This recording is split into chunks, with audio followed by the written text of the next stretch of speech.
Selamatkan Rongyang, kesenian otentik Pasaman Barat.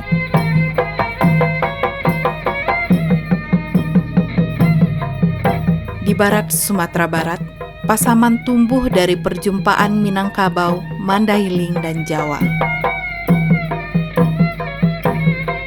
Dari percampuran bahasa, adat, dan ritme hidup itulah lahir sebuah suara yang khas, Rongyang Pasaman. Rongyang bukan seni istana, ia lahir dari pesta kampung dan perayaan panen. Pertunjukannya sederhana, lapangan terbuka, biola, gendang, botol, dan seorang pemantun laki-laki berdandan perempuan yang membuka malam dengan pantun jenaka. Irama Rongyang menyatukan warga tanpa memandang asal.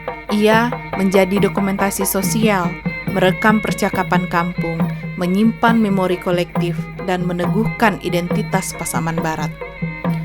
Selama pantun masih dilisankan dan musik masih dimainkan, Rongyang tetap hidup sebagai suara otentik Pasaman.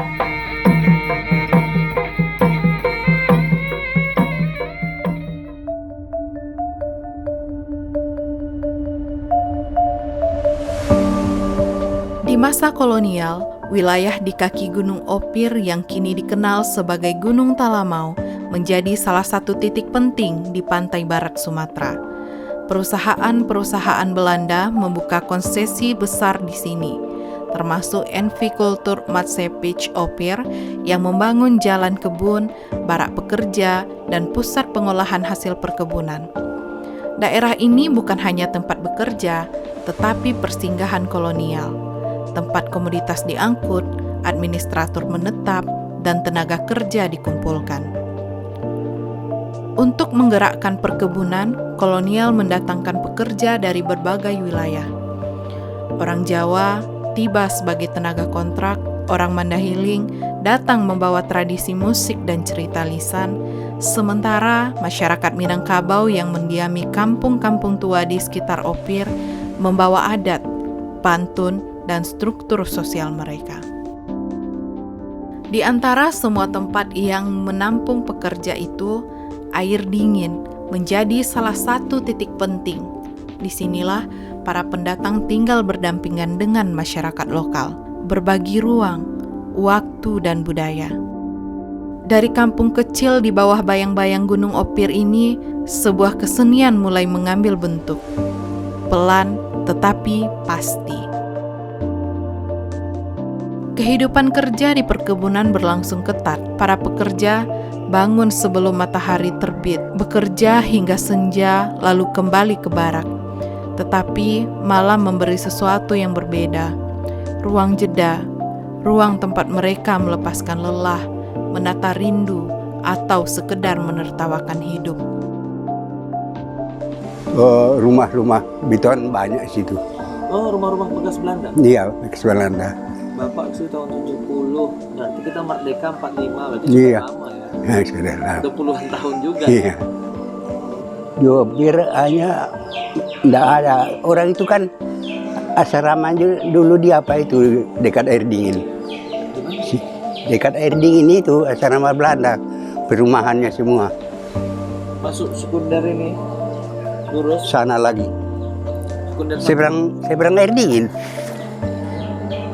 Situ perumahan orang itu. rame, Pak? Ya, Bapak tahu ya. Tidak tahu, karena tapi rumahnya padat situ. Oh, dulu waktu Bapak sana masih ada perumahannya?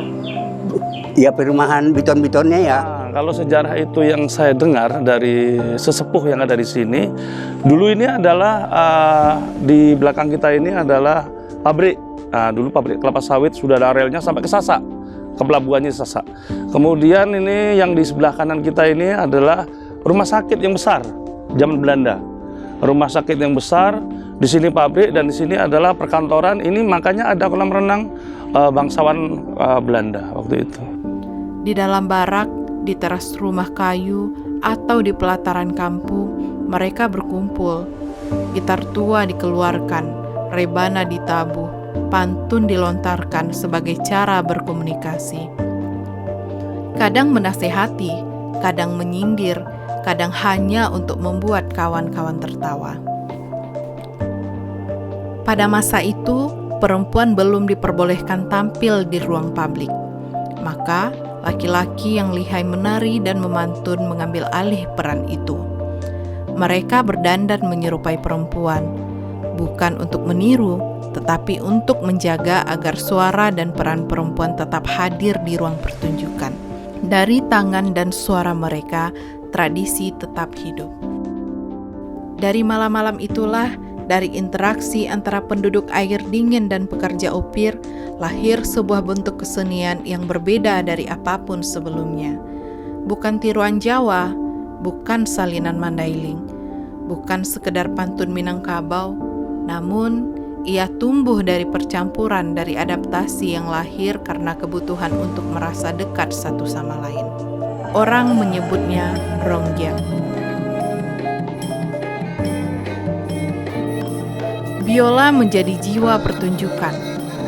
Rebana dan tamborin menjadi nadi yang membuat irama bergerak.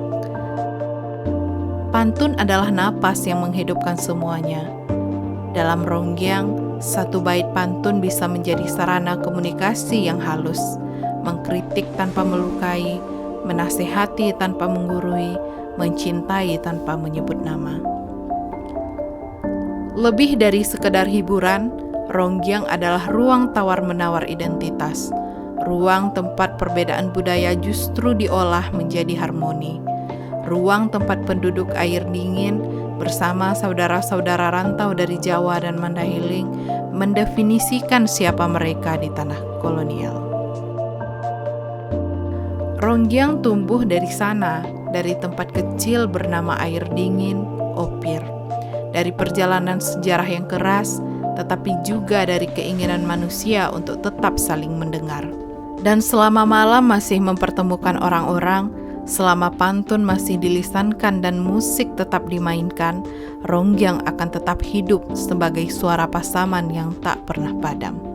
Namun perjalanan ronggeng tidak berhenti di masa kolonial. Setelah kekuasaan Belanda berakhir dan perkebunan opir memasuki babak baru, ronggeng tetap menemukan tempatnya di tengah masyarakat. Di Pasaman Barat, keluarga-keluarga tua mewariskan tarian dan pantun ini kepada anak-anak mereka. Dari halaman barak, ronggeng berpindah ke pelataran kampung, ke pesta panen, ke perayaan kecil yang mempertemukan kembali warga yang tercerai oleh waktu. Salah satu penjaga tradisi itu adalah Pak Edi, seorang laki-laki tua yang tubuhnya kini menjadi melambat. Tetapi ingatannya tetap tajam ketika menyebut nama-nama guru ronggeng dari generasi sebelumnya.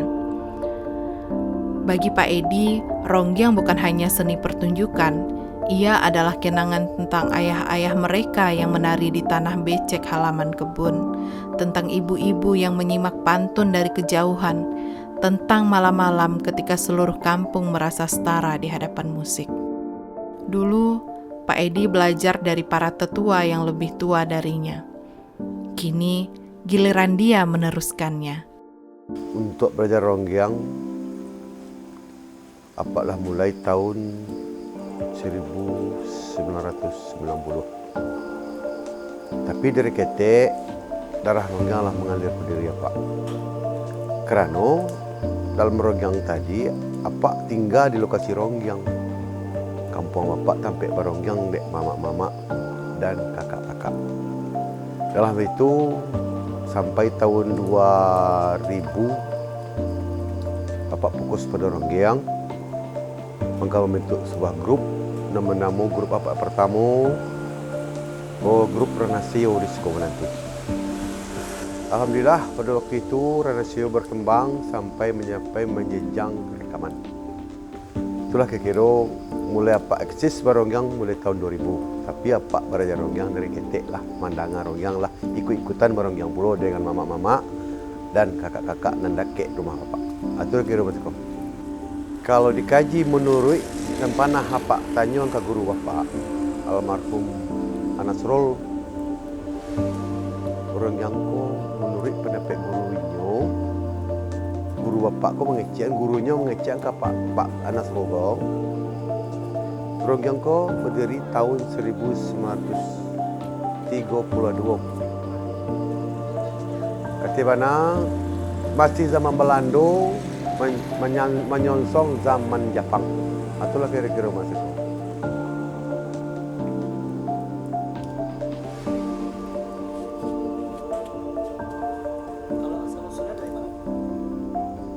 Kalau asal usul yang pernah Pak ketahui, asal usulnya berdiri di Ofir Air Dingin. Jadi kalau kini masuk Kecamatan Lok Danuwo, Kabupaten Pasang Barat. Itulah sampai berdirinya Rongyang sama zaman Belanda perpisahan sampai ke zaman Jepang. Di mana tahun 1932. Jadi situlah berdiri Rongyang. Jadi sebelum Rongyang berdiri, ada Rongyang namanya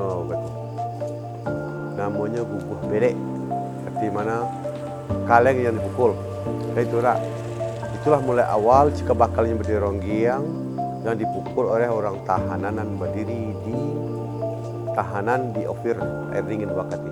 Ia membentuk sanggar-sanggar kecil. Ada yang berlatih di beranda rumah, ada di balai kampung, ada pula yang menumpang di halaman sekolah. Di sana ia mengajarkan dasar-dasar Rongyang. Langkah kecil yang harus ringan, pantun yang harus mengalir jujur, dan cara memegang biola seolah memegang cerita lama. Anak-anak muda datang, sebagian hanya ingin tahu, sebagian benar-benar jatuh cinta pada suara Rongyang.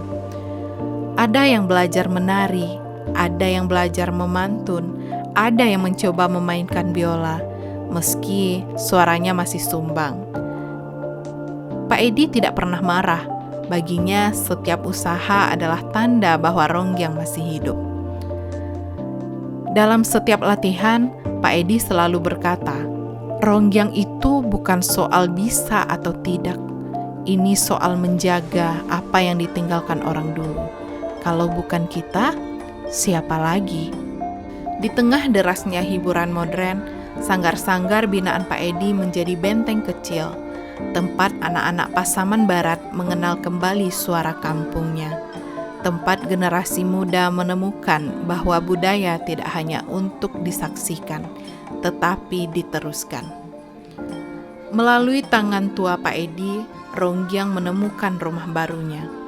Bukan lagi di barak pekerja kolonial, melainkan di ruang-ruang kecil tempat anak-anak Pasaman Barat belajar mendengar kembali suara leluhur melalui pantun, langkah dan gesekan biola.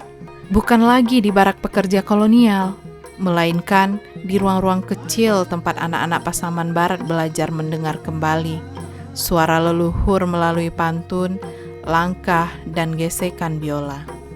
Rongyang kini memasuki babak baru yang penuh dengan tantangan. Dulu, ia adalah hiburan kampung yang ditunggu-tunggu. Malam Rongyang berarti malam ketika seluruh kampung berkumpul, tertawa, dan menyanyikan pantun bersama. Kini, suasananya berbeda. Rongyang lebih banyak dinikmati oleh kaum tua. Orang-orang yang pernah melihat Rongyang di lapangan tanah, yang mengenal wajah para pemantun lama, dan yang paham bagaimana satu bait pantun bisa menjadi pesan, doa, dan peringatan.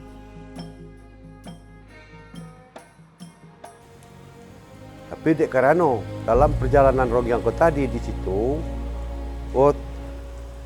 upeh tansinya atau penjago tansi waktu itu, ada yang datang dari Jawa, ada yang datang dari Batak Mandeliang, dan ada juga dari Minang. Mereka itulah yang memulai asal mendatangkan alat-alat melalui pemerintah Belanda waktu itu, berupa gendang, berupa biola yang didatangkan dari Batavia dari Jawa. Itulah awal-awalnya. Jadi setelah itu, maka berkembanglah gendang belek menjadi sebuah namanya Rongyang. Kenapa Rongyang? Karena tidak tinggal ikut dari pengaruh dari Jawa juga. Masih dari pengaruh Jawa. Kalau Inyo berdiri di Ofir, karena waktu itu Ofir itu adalah wilayah orang Jawa waktu itu. Ada trannya dari dulu, ada orang bakapa datang Jawa dulu dari Jawa ke Sumatera. Inilah tampe orang itu dulu. Di Jawa, aku datangnya ke Sumatera, awal-awal ini tidak ada nantran dah. datang secara berkelompok-kelompok ke Sumatera. Bakapa datang, itu sejarah Rajawan datang ke Sumatera. Tapi tahunnya apa nggak tahu lah, para tahunnya tiba ke Sumatera. Dia berdomisili di daerah Ophir Ering itulah, termasuk di lokasi tahanan Belanda waktu itu. Di sisi lain, anak-anak muda punya hubungan yang berbeda dengan Rongyang. Mereka hadir, tapi tidak sepenuhnya tinggal. Mereka merekam, tapi tidak selalu memahami. Di banyak latihan sanggar, kita melihat anak-anak muda berdiri di belakang, merekam gerakan dan pantun dengan ponsel. Mereka mengunggahnya ke media sosial. Video itu viral, banyak yang menonton. Tapi begitu kamera mati, sebagian dari mereka kembali ke rutinitas. Mereka mengenal bentuk Rongyang, tapi belum tentu mengenal jiwanya. Ada yang tahu gerakannya, tapi tidak tahu mengapa gerakan itu ada. Ada yang hafal pantunnya, tapi tidak tahu bahwa setiap pantun dulu adalah cara orang kampung menyampaikan kritik, cinta, atau nasihat tanpa menyakiti. Ada yang kagum melihat kostumnya, tapi tidak tahu bahwa riasan laki-laki adalah jejak sejarah ketika perempuan tidak boleh tampil. Bagi generasi tua, ini menimbulkan kekhawatiran yang besar. Apakah Rongyang akan tetap bertahan ketika para tetua tidak lagi mampu menari? Apakah generasi muda akan melihat Rongyang hanya sebagai hiburan sesaat, bukan warisan? Pak Edi sering memandang adegan itu dengan perasaan campur aduk antara harapan dan cemas. Ia senang melihat anak-anak muda peduli meski hanya lewat kamera. Tapi ia juga tahu tradisi tak bisa diwariskan hanya dengan direkam. Ia harus dihidupi, dipahami, dan dijalani. Dalam satu latihan, Pak Edi pernah berkata pelan kepada murid-muridnya, "Kalau cuma mau bikin video, itu mudah. Tapi Rongyang itu bukan tontonan. Ini cara orang dulu bicara, cara mereka saling menghargai, cara mereka menyimpan cerita." Di era digital, Rongyang memang menjadi lebih mudah dilihat, tapi belum tentu lebih mudah dipahami. Inilah tantangan terbesar hari ini. Bagaimana membuat generasi muda tidak hanya menjadi penonton, tetapi menjadi pewaris. Karena pada akhirnya, masa depan Rongyang bukan ditentukan oleh jumlah tayangan video, tetapi oleh berapa banyak anak muda yang bersedia melanjutkan langkah kecil, pantun jujur, dan gesekan biola yang membentuk identitas pasangan.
kira bagi Bapak itu kan awal-awalnya masih apa juga kan?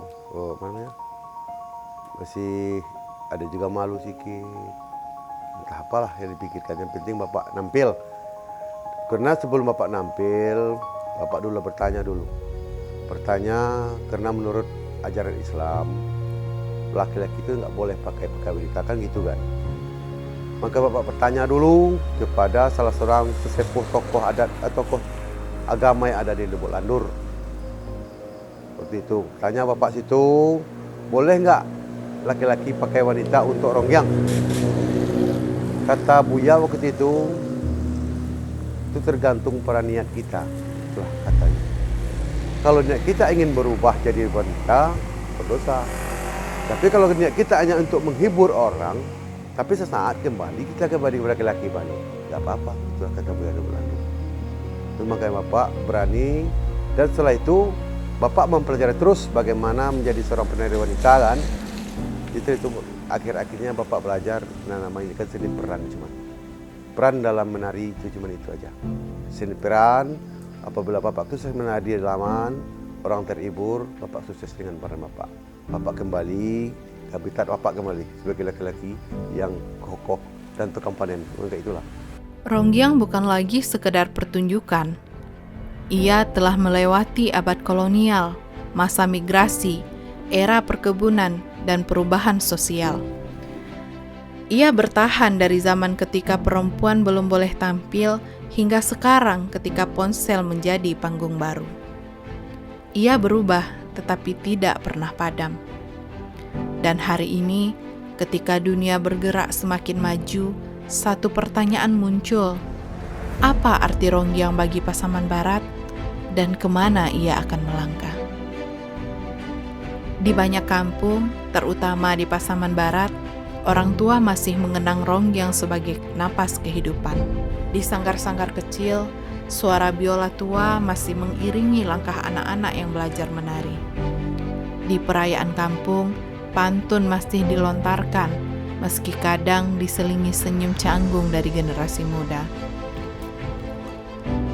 Namun, jauh lebih besar dari itu, rongyang telah berubah menjadi penanda identitas, sebuah warisan yang tidak dimiliki daerah lain, sebuah seni yang tak lahir dari istana, tetapi dari tanah kebun, keringat pekerja, dan pertemuan budaya di bawah bayang-bayang Gunung Talamau.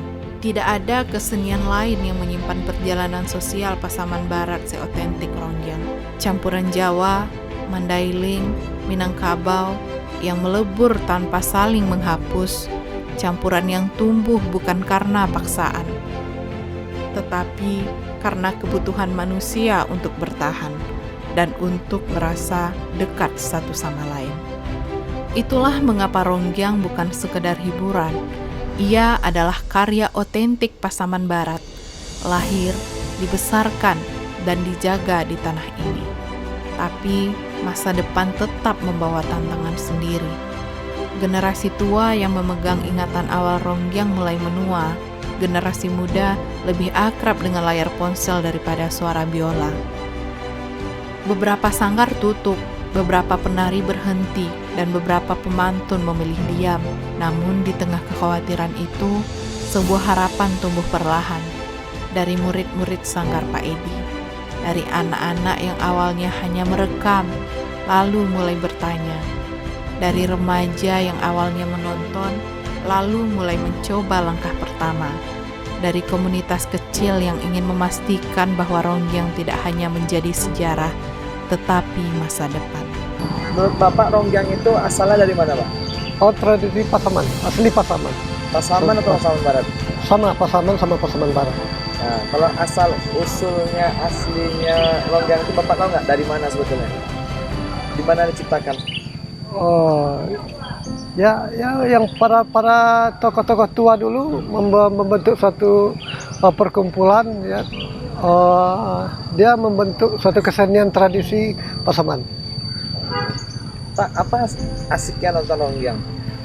Ya, mengingat ada asiknya juga, ada berbalas pantun, ada itu semacam sindir-menyindir antara sesama para peseni gitu. Oh, sindir menyindir ya? Iya, ada.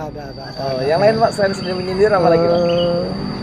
Ya, ada semacam juga, ada yang penonton yang bisa juga menyindir penonton apa.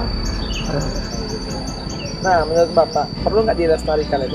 Ya sangat perlu, karena itu ciri khas kita Pasaman dan Pasaman Barat.